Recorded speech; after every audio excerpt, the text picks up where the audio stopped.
Taking a break this morning from the news and the fear. I look out the window and see a bright blue sky. I take a breath and I remember. I am healthy. I have friends. I am loved. I offer love. I've never really known what the future will bring. I am grateful for the gift of life, however long it will last. These are the truths I will meditate on during this challenging time. And let us say Amen. Amen. Amen. Amen. Amen. Amen. Amen. Amen. Amen.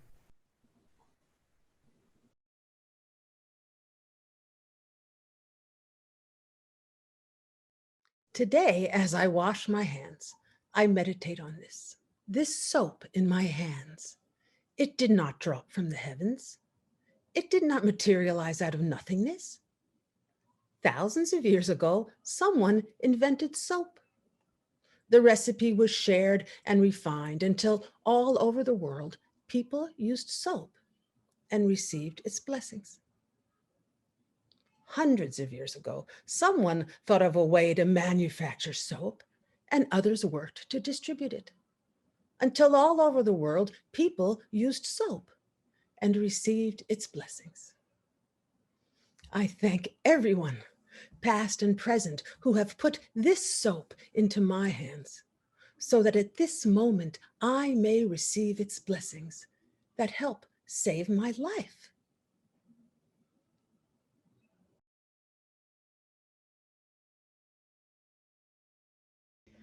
Today, I will make room for everything.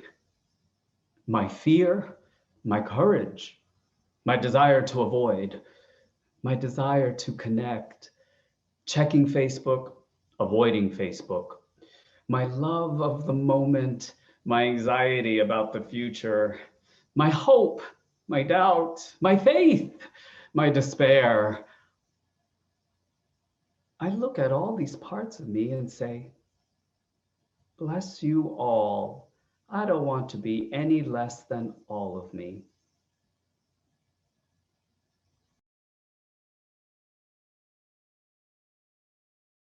The other day outside the supermarket, a security guard prevented a man from entering because he wasn't wearing a mask.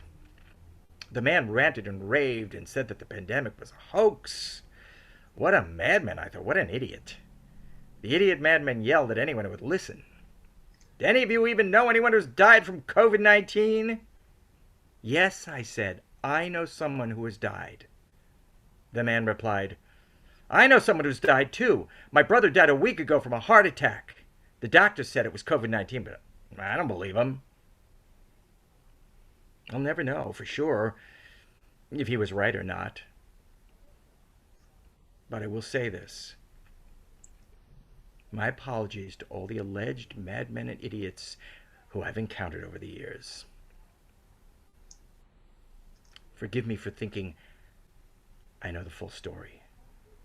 Forgive me for believing I know enough to make judgments. Forgive me for enjoying the feeling of believing I know better than you. I said to the man, I'm sorry for your loss. And I wish I'd added, I can only guess at the pain you feel and how you struggle as you find a way to grieve. I apologize for my presumptions about you, and I apologize to the world because I'm sure I'll make the same mistake again.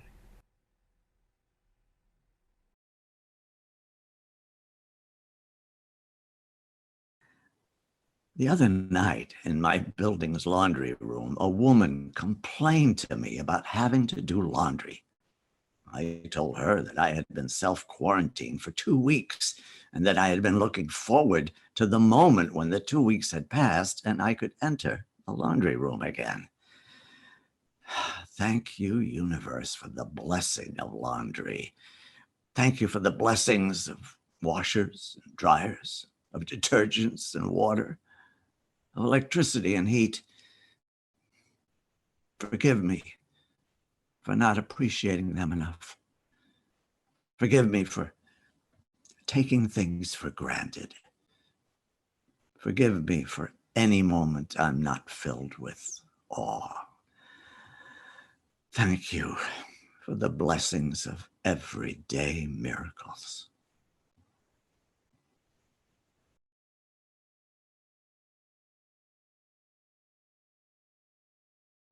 This morning, as I look out my window, I decide to take a break from my anxieties to remind myself, hey, I'm doing a damn good job taking care of myself. When I get scared, I reach out to friends instead of pretending I'm okay. When I feel okay, I reach out to my friends to see if they're doing okay. I allow myself escape into work, into comfort TV, because living in the here and now is sometimes too much to bear. But not living up to the challenge is an inevitable chapter in rising to the challenge. I rant, I sigh, and I admit that part of me likes slowing down and like that the world is slowing down, as if we're breaking some stupid agreements we've made of how life should be. And my deepest prayer at this moment isn't that I hope to live, but that I hope when this crisis is over, I'll remember its lessons and that I'll always carry a little of this time with me.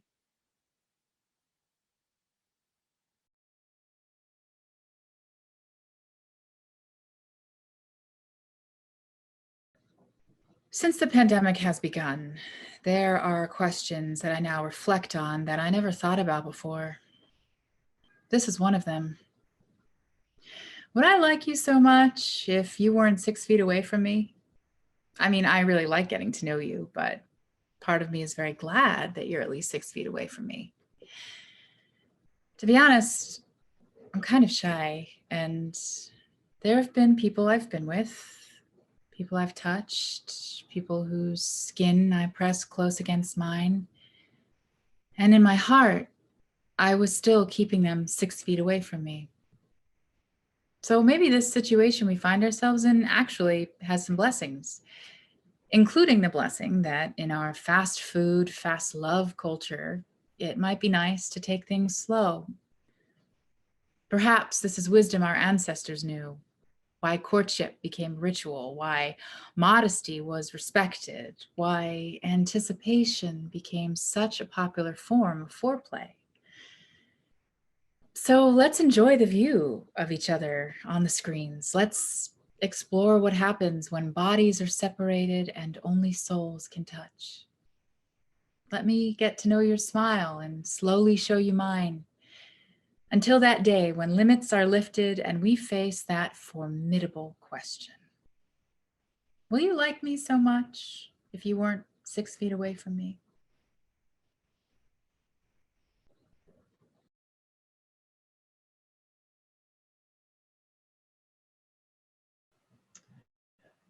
I lay under a tree the other day, a big tree, and I looked at a single leaf. I imagined I was the leaf, and I imagined the leaf saying, I'm not like the leaves on those branches far from me. I am my own leaf. Then I looked at the whole tree and the thousands of leaves on the tree, and I looked at myself again and thought, forgive me for the sin of believing in the illusion of independence. Forgive me for pretending I'm not attached to something larger than just me. Forgive me for confusing uniqueness with separation. Forgive me for resenting all the reminders I can't do this by myself. Bless my tree. Even if I can't control it, thank you for the majesty of its branches and the strength of its roots and the good fortune that I was born as part of something so beautiful.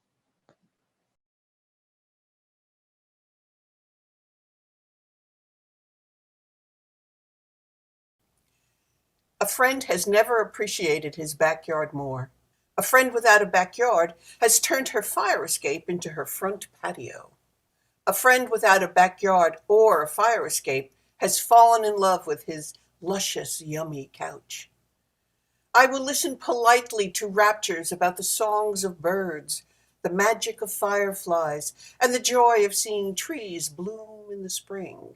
But what I really would like to discuss is my newfound appreciation of frozen vegetables. Such a variety of blends, each waiting patiently to take its place on the turntable of my microwave, which has become my constant companion ever since they discovered a gas leak in my building, and my stove has become like one of those relatives who never brings anything to family dinners. Gratitude for toilet paper, of course, but also for whoever invented the machine that evenly spaces all those perforations, a masterful distribution of tiny voids. Hurrah for the mundane, the unglamorous supporting players in the drama of life, never demanding attention, dependably playing their parts. Let me shower you with applause. Let me shine a spotlight on your blessings. Let us say amen, and let us shout bravo.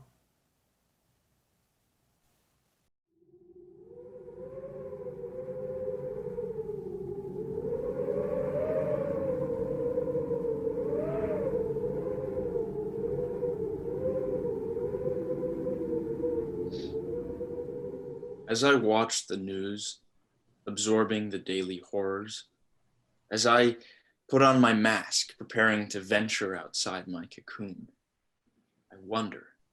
Perhaps there are worse things than death, such as a life not fully lived. Perhaps there are worse things than a pandemic, such as fear being allowed to run amok. As I adjust to the reality of this pandemic, perhaps it's time to revisit my decision to respond to it as something to endure and to embrace it as something to explore. Maybe it's time to stop grieving over the life I'm not having, as if the life I want is an entitlement, as if the life I want is necessarily the life that serves me best. Maybe it's time to let go of habits that I believed would lead to happiness but never really lived up to their promises. Maybe it's time to look at this moment and ask, what gifts do you have to offer?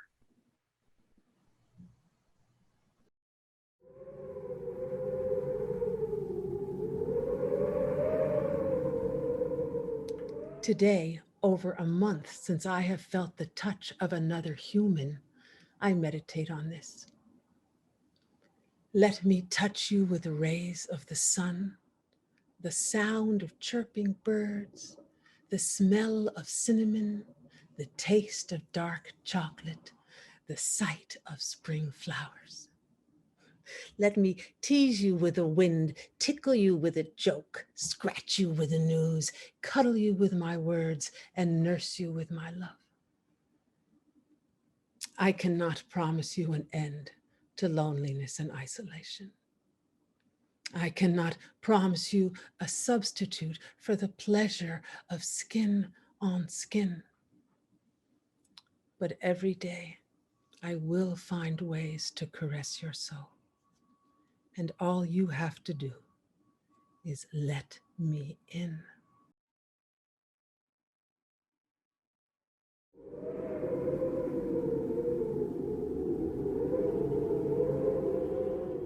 I know a lot of people say the pandemic is the worst thing they've ever had to endure. These people have never spent a day in my brain. Oh, the drama, the conflict, the anxious thoughts that pop up at bedtime and yell, surprise! This being human thing, some days I'm just not up to it. It's exhausting and relentless. I need a break. Can I just be a cartoon character where even after I get walloped and blown up, in the very next scene, it's as if the explosion never happened? Oh, can I just be a sitcom character where every mistake gets a hearty laugh, where by the end of a half hour, my inner audience will go, aw. I've met so many people who have convinced me that they go through the day as if all their troubles are solved by their last commercial break. So forgive me if some days I can't take the pandemic too seriously, because I know one day it will be over, but whatever comes next, I'll still have to face it with this brain.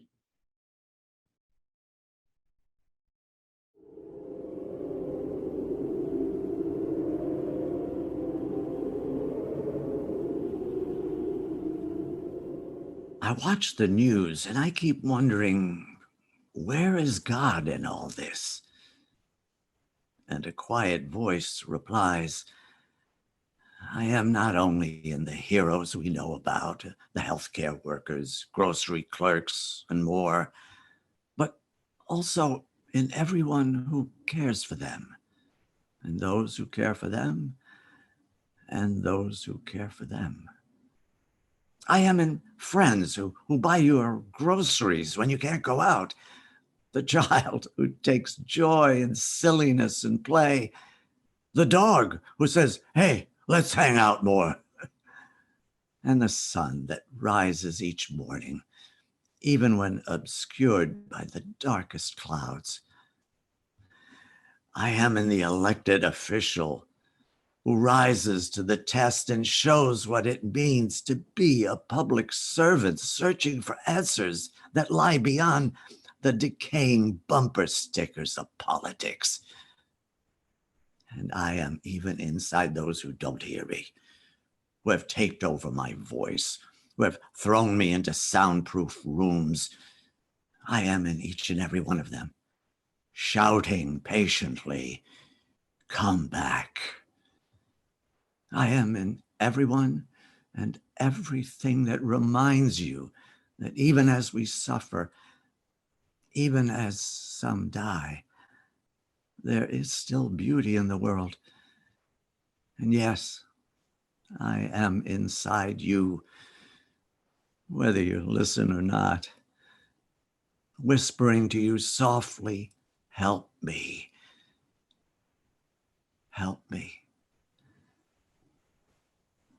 Help me.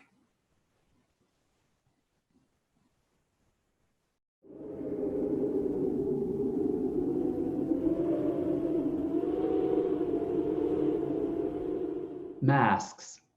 I feel fervently about wearing them. And I usually carry an extra just in case. When I'm walking down the sidewalk and someone passes me who isn't wearing a mask, sometimes I'll say something, sometimes I'll swerve to avoid them. Whether or not I speak up often depends on whether or not I'm afraid they'll beat me up.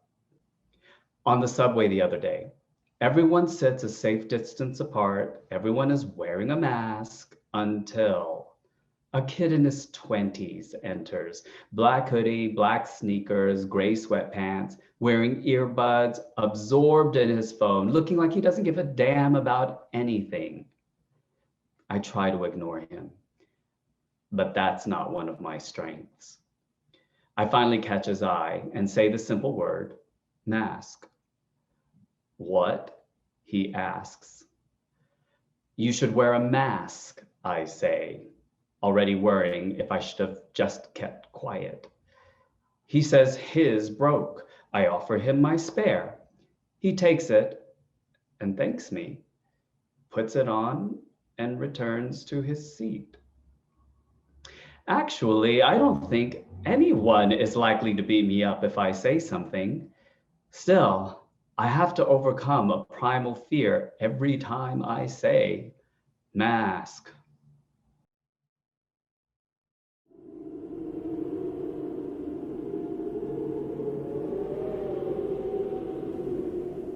Last night I took a midnight walk, even though this week New York has an 8 p.m. curfew. I wasn't worried. I'm a middle-class white guy in a middle-class neighborhood.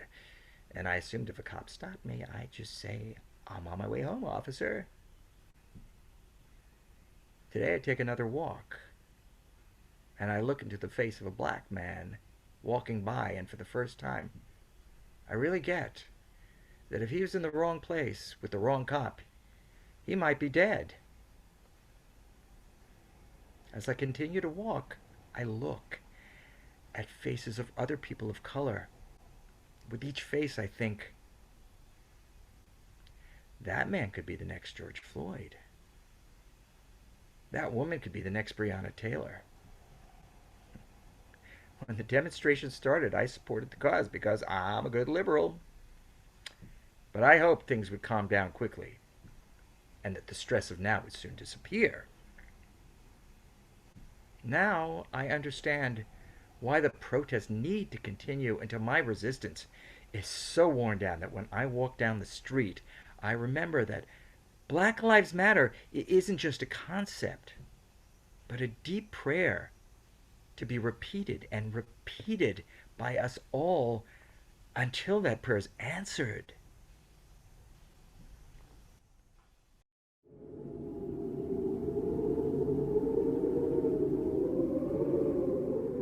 I awakened Tuesday morning so disturbed by the TV images of the last few nights that I decided to take a walk from Times Square to Union Square.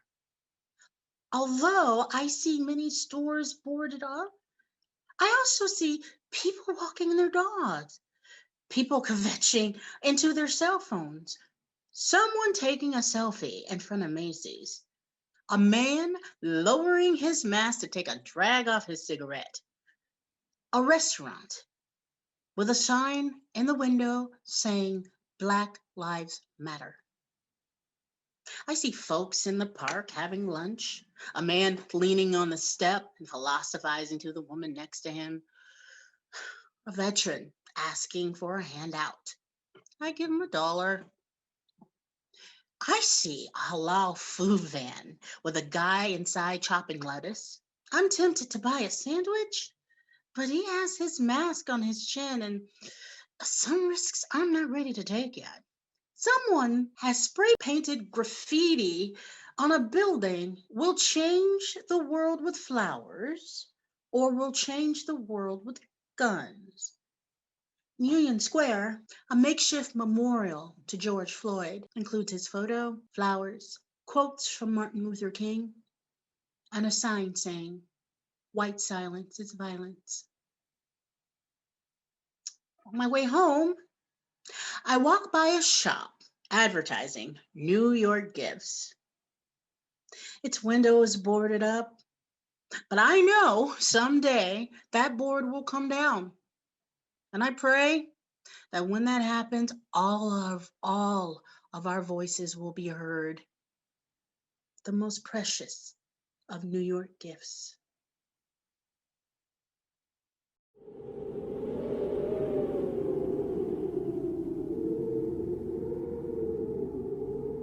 Lately, more and more, as I take breaks from my daily activities, I hear the instruction, grieve.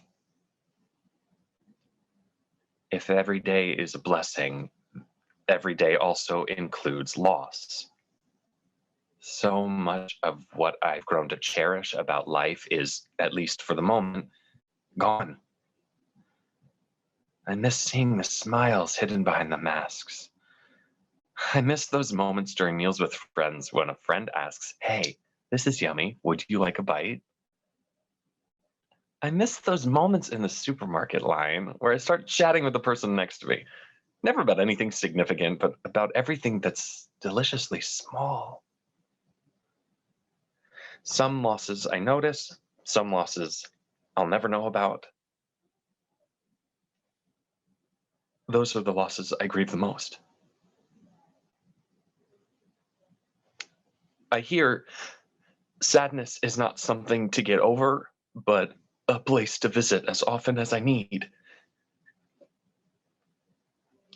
Loss doesn't deny our blessings, but places them in a beautiful frame.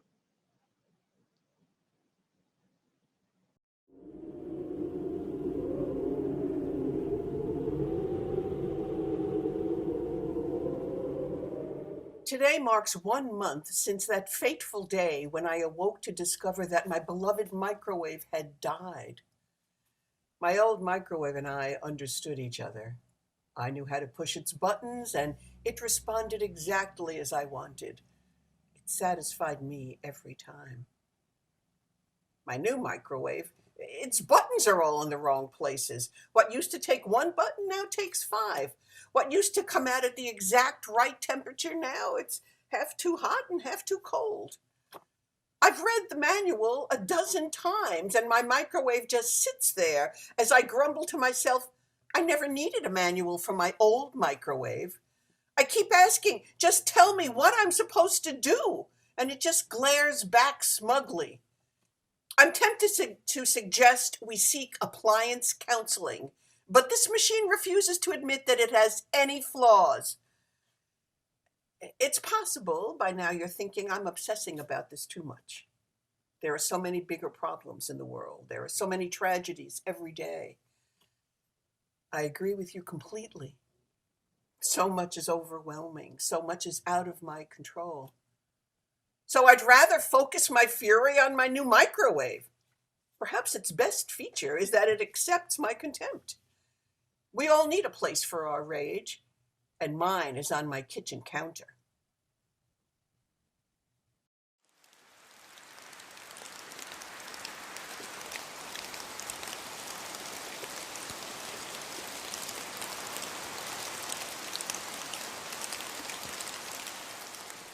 A friend tells me she has COVID fatigue. I've had COVID fatigue so long, I reply, that I have COVID fatigue. I respond to this condition by spending so much energy trying to feel okay that sometimes it feels like holding it together is a curse. Perhaps it's not COVID fatigue I'm feeling, but okayness fatigue. Ignoring the place inside that needs to be cradled with tenderness and yearns for a soft caress on my weary soul. I pray for the courage to take a vacation from okayness and to trust that feeling not okay is just a place along the way and not the destination.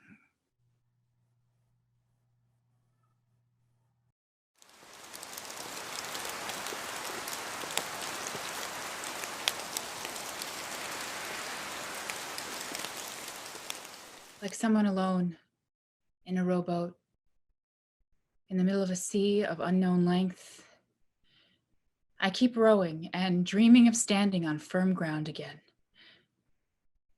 I cannot turn back. I cannot rush my journey. There will be storms. There will be calm.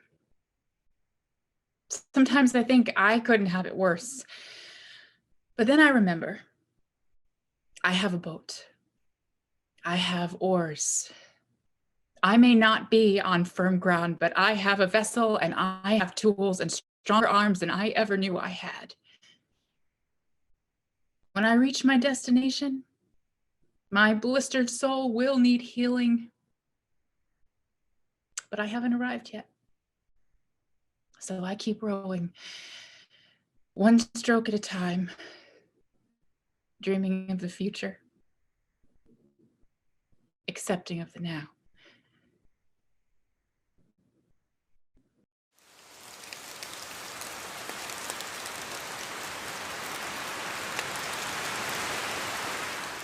On the bad days, and if you haven't had bad days, you can stop paying attention right now. On the bad days, oh good, you're still here. We are bonded by so much, our systems are under strain. Our structures have bared so much weight for so long that the alarm bell has become a constant hum. What connects us on these days without touch is our feelings, our yearnings, our awareness of how much is unknown and will stay unknowable until the very moment it is known. Do not demand answers, I tell myself. Just seek out those who understand your questions. Do not seek out those who will fix. Just relish the company of those who can listen. And if you're still here with me, thank you for the blessing of your company and for reminding me that even on the bad days, we never need to go through this alone.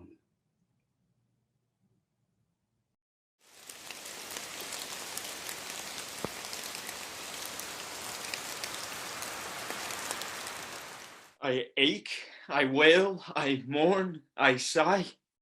I grieve, I yearn, I cringe, I want. I feel so alone, I wonder if I can make it. This moment hurts so much, every cell in me is tense. I take a deep breath, and another. I hear in each breath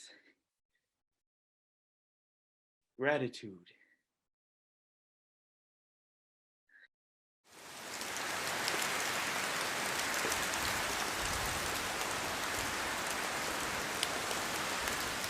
Oh, beautiful sorrow that startles me out of my complacency, that reminds me I have needs whether I want them or not. I've treated you like a stranger. I've told myself you're a nuisance. I've ignored your messages. I've barricaded myself from your call. My apologies for not recognizing your beauty, for not listening to your insights, for not seeing your wisdom, for not appreciating how much you care.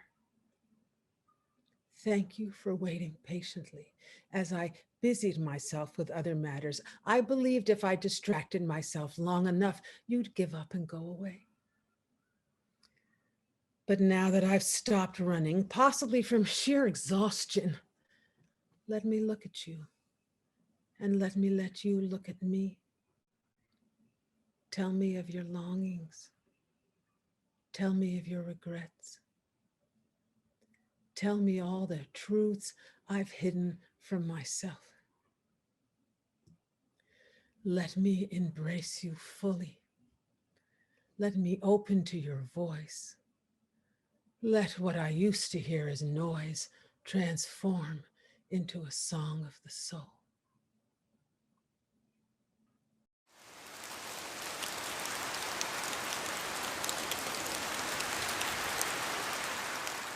In the throes of another day of unhappiness, I decide to look within.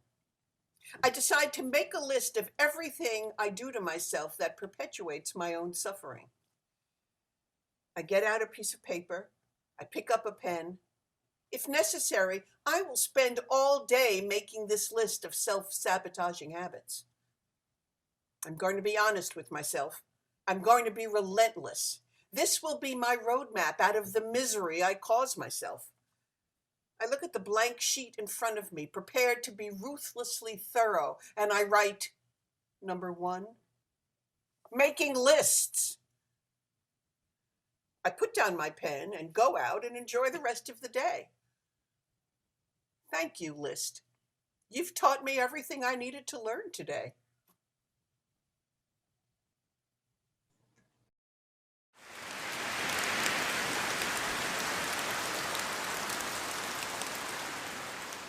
We weren't in the middle of a pandemic, and if I wasn't forced to shelter in place, I'd be seeing movies and plays, dining out with friends, and possibly finding that special someone. If I wasn't in the middle of a pandemic, I'd be wondering if I just wasted 2 hours seeing that stupid movie, thinking about how much the ticket cost for that awful play, looking at my credit card bill and thinking I need to stop eating out so much. I'd be exhaustively analyzing my last date, wondering if there should be a next, filling my head with both good and bad endings about the date we haven't had yet and if I should get out now before the horrible breakup. I'd be filling up my to-do list and responsibly checking things off. I'd be getting more accomplished but taking fewer walks or spending as much time appreciating each new day. When I'm no longer in the middle of a pandemic, there's so much I want to do. But I hope I won't be too busy to recognize that sometimes the most beautiful part of a play is intermission.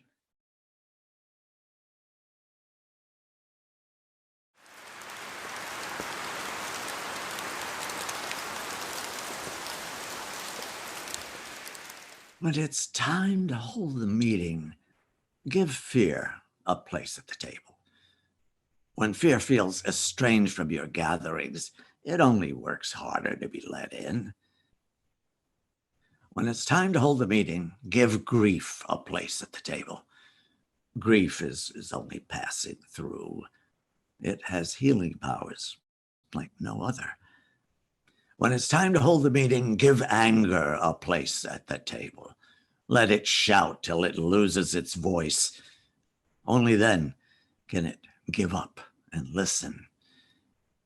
When it's time to hold the meeting, give joy a place at the table.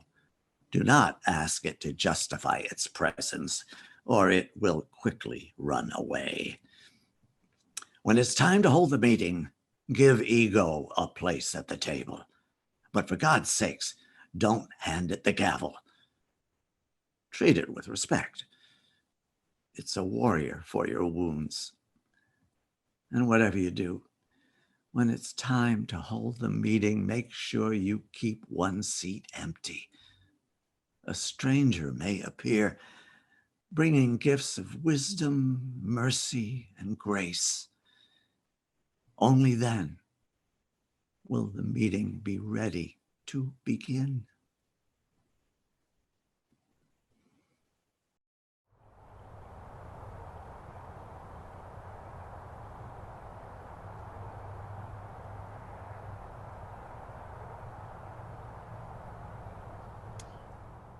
The other day, a friend asked if we'd ever return to normal.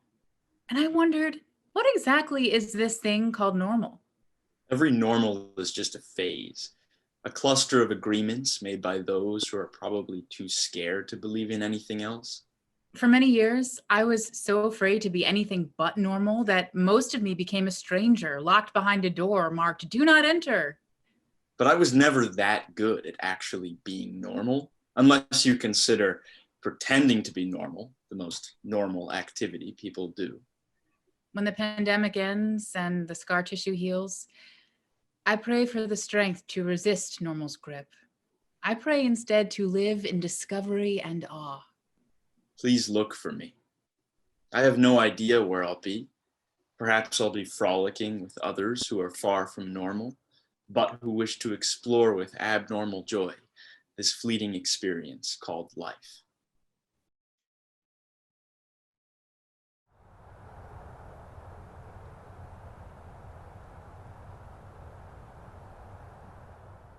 Sometimes I feel like I'm driving through life with a great view in front of me and some schmutz on the windshield. And I obsess about the schmutz so much, I stop seeing the view. There is more to life than the news and other reminders of human foibles, I tell myself. These daily splats are as inevitable as they are frustrating.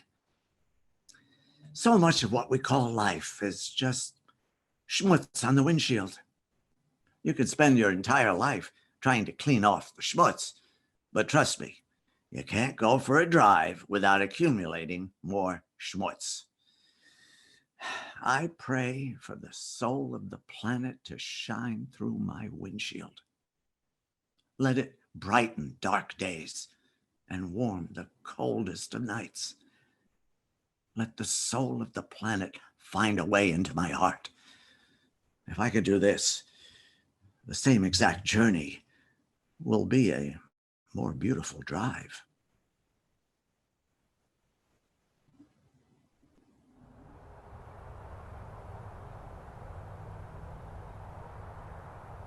After months without contact with another body, I have to say, you have a lovely tush. As we stood there in the park facing away from each other, rubbing our butts together, giggling with youthful joy, this will not replace hugging. This will not replace kissing. This will not replace holding your face in my hands or pressing you against my heart. But for now, a blessing on your ass. I hope we were role models and that the next time I'm in the park, I will see hundreds of people rubbing against each other's butts. And when that day comes, we may not be over the pandemic, but our inner children will be set free.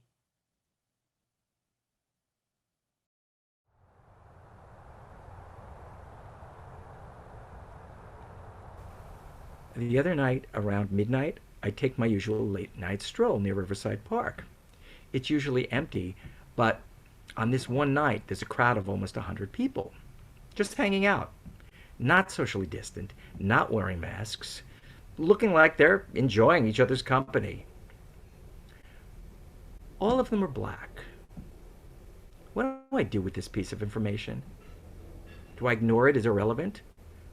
Do I squish it because I don't want to deal with it? Do I use it to create generalities about a bunch of strangers? All of them are in their 20s and 30s.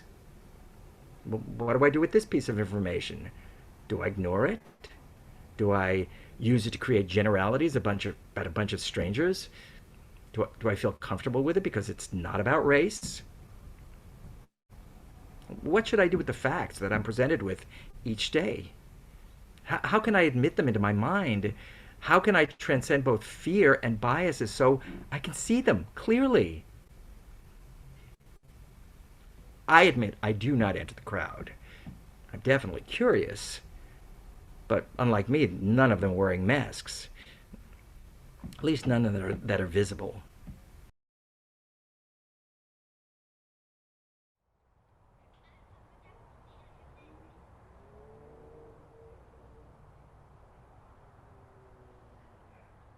I spent my birthday in a park in Brooklyn, surrounded by friends with masked faces and open hearts, with yummy snacks and ample hand sanitizer under a warm sun and September breeze. 3 nights earlier, we gathered on Zoom to discuss boundaries and safety and to affirm how much we cared about each other's comfort. If there had been no pandemic, we still might have gathered, but we wouldn't have had this opportunity to deepen our trust in each other. It was a day filled with joy and a bit of screw you, COVID-19. We will respect you, but we won't be intimidated by you. If there had been no pandemic, I still might have had a sweet birthday, but since I don't live in an if world, I give thanks for the day I had. COVID. You may look like a menace, but I suspect you have no idea, none at all, how many blessings you bring with you.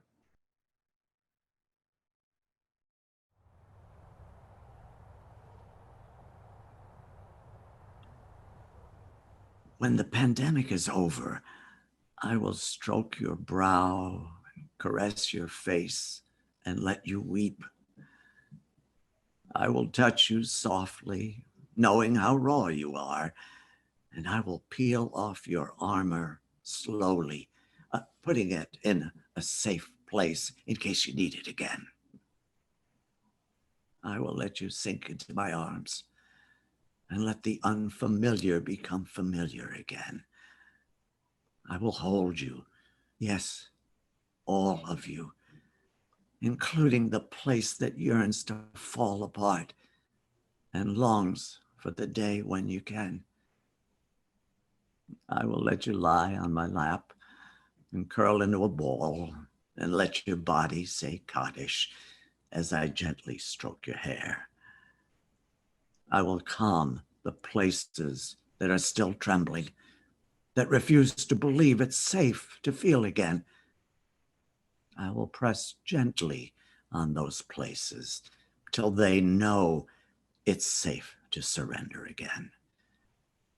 I will coax your smile out of hiding, dance as close to you as I can, and whisper in your ear, yes, it's time again for yes. Or maybe I won't have to wait for that day. Maybe somehow I can do all those things for you sooner. I may be far away, but I promise you, I'm here for you, right here for you, right now.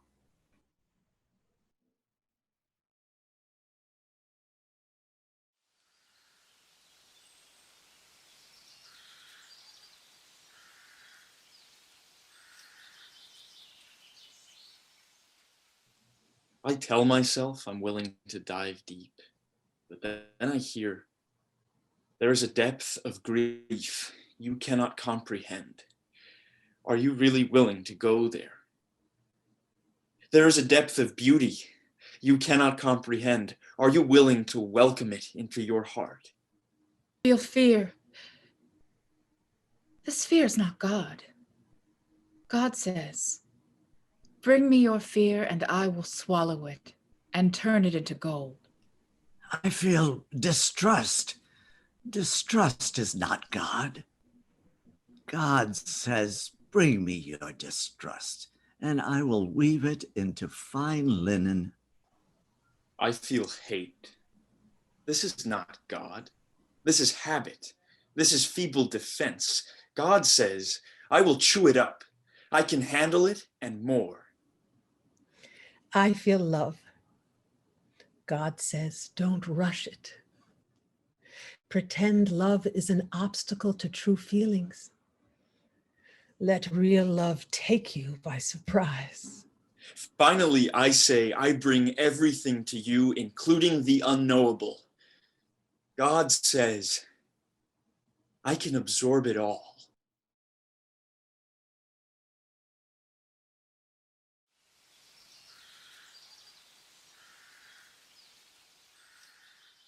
As the days of awe approach, a voice inside me tells me, don't rush over the muck.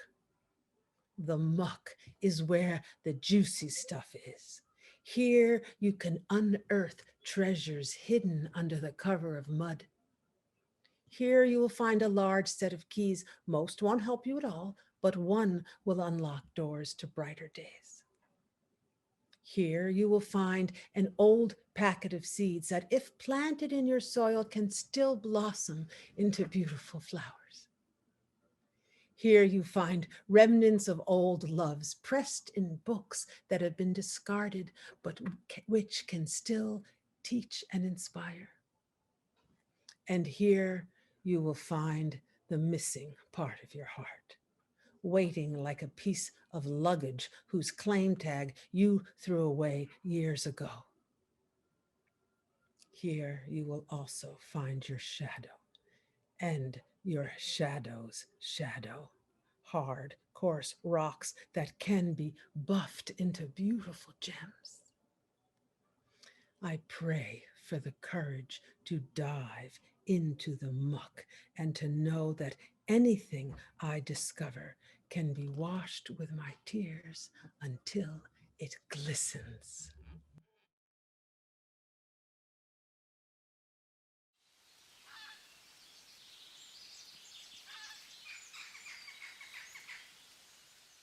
The great thing that happens when I admit my sins to God is that God usually replies, "You think I didn't know that?"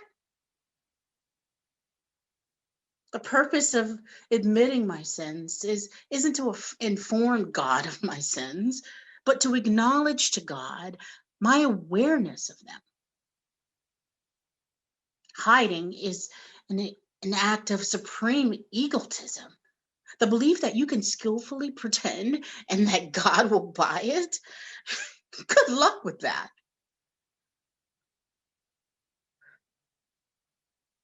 Denying sin's just so foolish.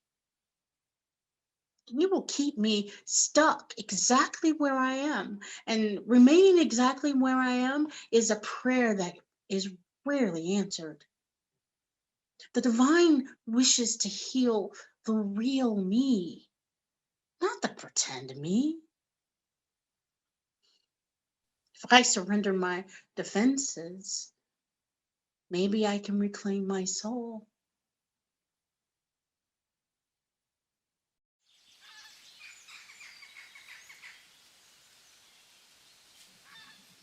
A wave of love comes towards me.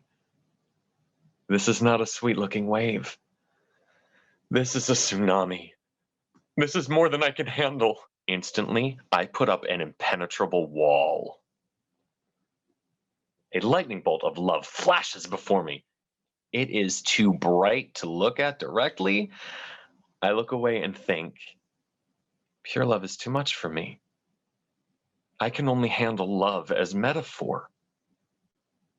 I shout, do not give me more love than I can handle. God asks,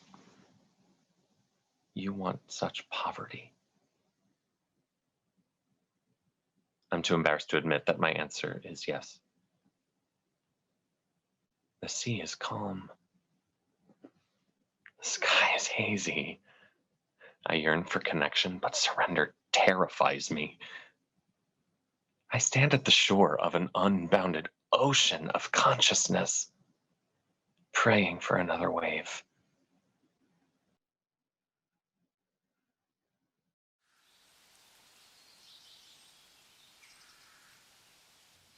Cross the bridge to the people you love, to the people ready and eager to love you. They exist, but they can't pull you over the bridge. They can only welcome you when you arrive. Don't push yourself across the bridge. Don't drag yourself. Run and dance if you want, or walk as slowly as you wish. And when you're halfway across the bridge, take in the view of both sides.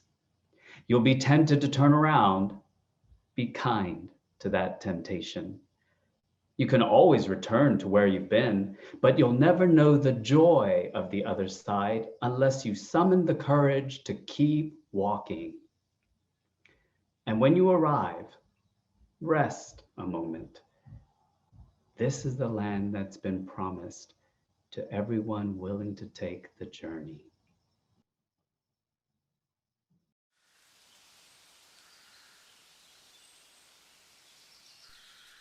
On a recent autumnal day, I look at myself in the mirror and a very calm voice reminds me that I'm going to die someday. Nothing to be afraid of, the voice says. No way you can avoid it. What you do until then is up to you. The next day, I walk in the park and a yellow leaf floats off a tree and lands at my feet. I look at this leaf, which has probably had a full life, at least by leaf standards. And I think, if that leaf had spent all spring and summer worried about dying in the fall, it would have never enjoyed spring and summer. Sometimes I fear that if I'm not afraid of death, God will call me on my bluff. It's as if there's a place inside me that believes I need my fear of death to stay alive. I hope this leaf enjoyed every day of its existence. And I pray that I can follow its example until the day destiny releases me from the tree of life.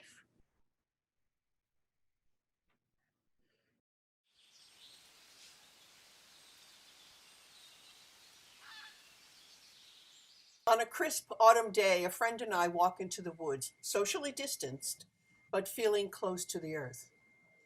We enjoy the crunch of leaves beneath our feet, and suddenly we enter an unknown place where the leaves don't seem taller, but the ground is further below than we thought.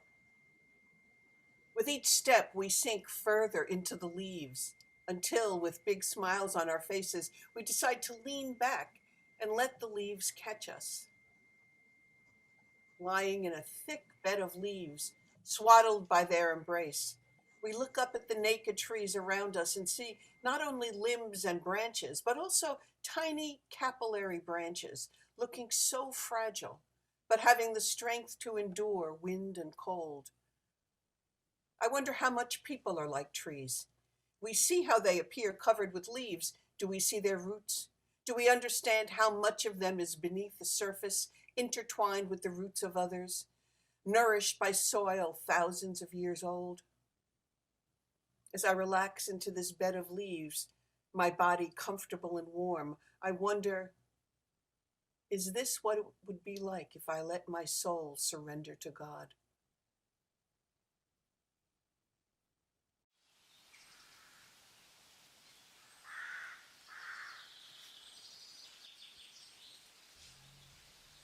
Sometimes in the midst of being busy, or at least preoccupied with the concerns of the pandemic, not to mention everyday life, I forget a few basic facts, such as I'm not dead. I haven't been dead my entire life.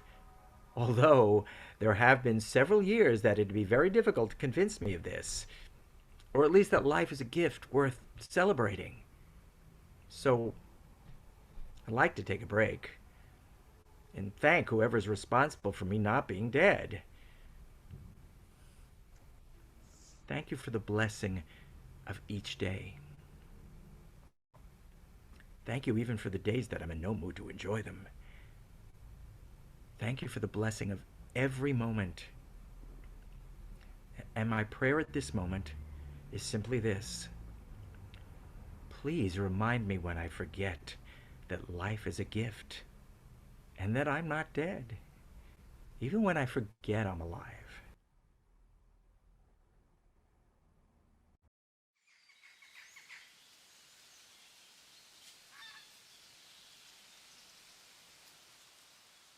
With this candle, I remember Evelyn Goodman. With this candle, I remember John Woods. With this candle, I remember Alan Greenberg. With this candle, I remember Magid Yitzhak Buxbaum. With this candle, I remember Gabriel Cornet Bridgeforth. With this candle, I remember Phyllis Somerville. With this candle, I remember Mary Overly. This candle, I remember the hundreds of thousands of Americans who have died from COVID-19. With this candle, I remember the millions who have died from COVID throughout the world. We light these candles in honor of the holy ones who preceded us. The ones who paved the paths. The ones who shed their light so our journeys could be brighter. The ones we know. And also the ones we don't know. With our candles and our silence, we honor you. We give you our respect and gratitude. We thank you for showing us that there is light. Are the result of the work of many angels.